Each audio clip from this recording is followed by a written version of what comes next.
Hi, boys and girls. Welcome to Literacy Circle, okay? Welcome to our afternoon Literacy Circle, okay?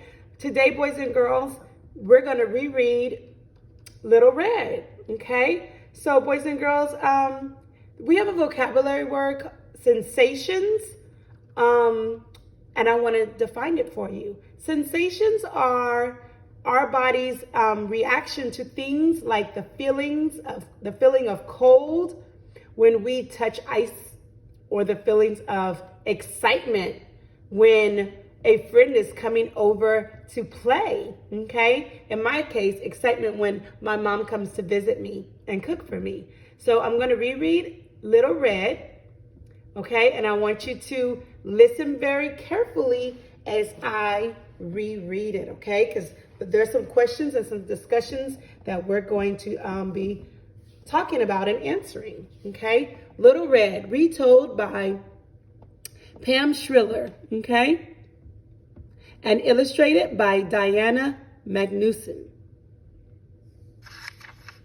Title page. Once upon a time, in a town not far away, there lived a sweet little girl and her mother. The little girl's mother made her daughter a beautiful hat from red wool. It suited the little girl so well that she wore it every day. Have you ever had something that suited you well and you liked so much and that you wore it every day? I know I have. For that reason, everyone called her Little Red. So one day, her mother told Little Red that her grandmother was sick in bed with a cold. She handed her a basket to take to her grandmother. In the basket, there was a jar with soup inside, fruit and bread, okay? Little Red set out immediately. That means right now. She left right then and there to go to her grandmother who lived across town. To get there, she had to go through the woods. Okay, boys and girls, I want to stop on this page for a minute and go back to this side where the mother packed up the basket.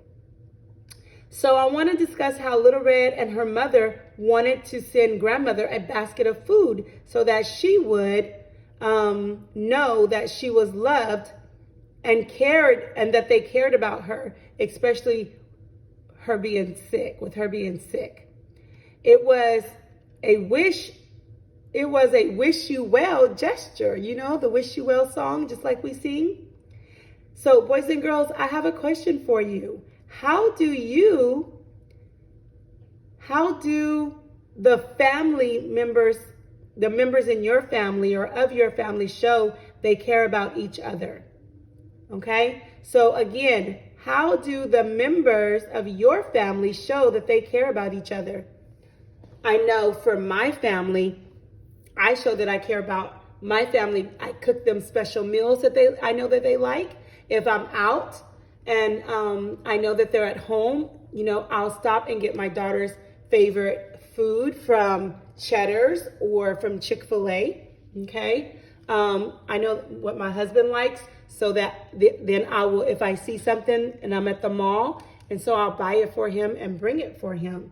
And my mom, you know, I'll go out to visit her and I will bring her just a little special gift from me that I know that she likes. And then sometimes I'll pack up something that I know she wanted, my purse or something. And then when I don't want it anymore, I'll give it to my mom, okay? That's how I show that I care about my family members. How do you show that you care about yours? Go ahead and tell the person next to you.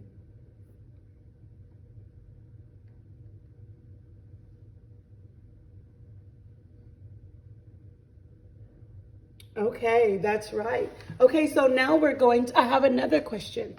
Little Red's mother packed soup, fruit, and bread in the basket. What would you put in a basket for your grandmother if you were taking your grandmother a basket because she was sick? Okay, so I have that question right up here. What would you put in the basket for your grandmother? Okay. If my grandmother were sick, I would definitely pack her some soup also. Okay? I know that my grandmother loves cake. She loves cake and she loves coconut cake and peach cobbler. So I would definitely have to say that I would bake her a peach cobbler.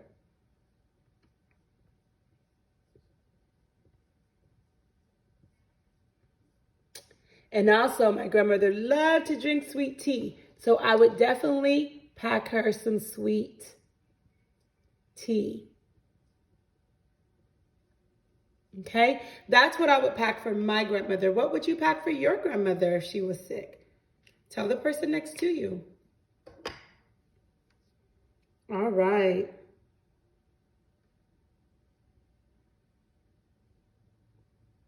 Let me finish reading. Oh, I'm going to actually stop right there because I'm not reading the whole book, boys and girls. But I guess I could read this page. So on her way, she met with a wolf.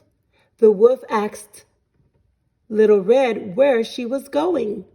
Not knowing that the wolf was dangerous, she answered him, I am going to see my grandmother, who lives behind the movie theater. Well, said the wolf, and I'll go and see her.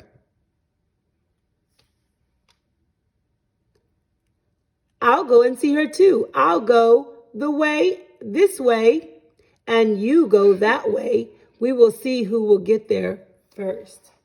I don't think that's a good idea. Boys and girls, I have another question for you. What do you think the author who wrote this book, Pam Shriller, what do you think she wanted us to learn from this book? What do you think she wanted us to learn from this book? Go ahead and tell the person next to you. And you've listened to this story before. What does she want us to learn from this book, boys and girls? Yes, boys and girls, I think so. If you said that she wanted us to not talk to strangers, I think that is correct. Okay? So don't be so trusting to tell. Little Red told everything. She told where she was going to the wolf that she didn't even know. And that's how she was tricked. Okay? So that's stranger danger. Okay? How do you think the author expected us to feel when we heard this story?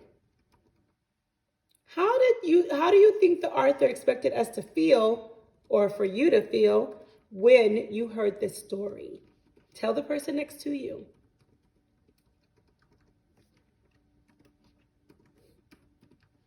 I think she expected us to feel happy in the beginning because the little girl was doing a happy thing, taking her grandmother some food. I think she wanted us to also feel scared, and meeting the wolf, which is a scary looking animal, not to talk to a stranger, okay? And then at the end of the story, I think she wanted us to feel that you can use your senses to tell to see if something is right or wrong. Because the little girl used her senses to know that was not her grandmother. She used her sense of touch. She used her sense of seeing and smelling. Remember, because the perfume didn't smell like grandmother's sweet powder. Okay? And at the end of the story, I think she wanted us to feel proud, that the little girl wasn't really tricked. She knew that wasn't her grandmother. And so she got him all tied up. And then she was able to finally look for her grandmother and find her grandmother at the end. Okay. So also the little girl was brave. Okay. So she wanted us to feel like we can be brave too. We can be aware of our surroundings and we can figure things out and we can use our senses to do it. Okay, boys and girls? All right. I really enjoyed this story. Hope you enjoyed it too. Bye-bye for now.